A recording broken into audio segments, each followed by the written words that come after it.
Sahabat bertanya, apa yang membuat kami waktu itu walaupun banyak mayoritas penduduk di dunia, kekuatan kami menghilang, wahai Rasulullah? Kalian dipenuhi penyakit namanya wahan, yang menyebabkan pemerintah hari ini, rakyat hari ini, walau mereka semua orang Islam, kita orang Islam, Aceh penduduknya mayoritas Islam, Indonesia penduduknya mayoritas Islam, dunia penduduknya mayoritas Islam, seharusnya secara logika Islam paling terkuat di dunia. Tapi hari ini Islam tidak ada lagi kekuatannya karena diberi oleh Allah penyakit wahan. Sahabat bertanya, ma wallahan ya Rasulullah, wahan itu apa? Dua, hubbud dunya wa karahiyatul maut. Ini penyakit orang Islam akhir zaman. Hana pun minta obat apotek, hana pun tahu. Apa penyakit pertama? Hubbud dunya. Cinta duit.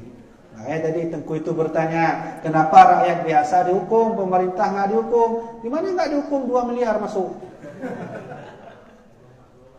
Duit, hubbud dunia yang begas, kan Rasulullah sendiri yang mengatakan Islam mulai melemah, tidak ada lagi, mudah dihancurkan. Kenapa?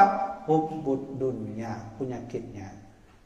Apa nama penyakitnya? Hubbud dunia. Di mana dijual obatnya? Pak tak perlu obatnya. Hana apotek yang nggak ada di apotek, mana ada jual di apotek. Bahkan kadang dokter yang menyembuhkan orang sakit juga punya sakit. Apa sakit? Hubbud duit. Apa nggak boleh kita cari duit sehingga kaya? Boleh.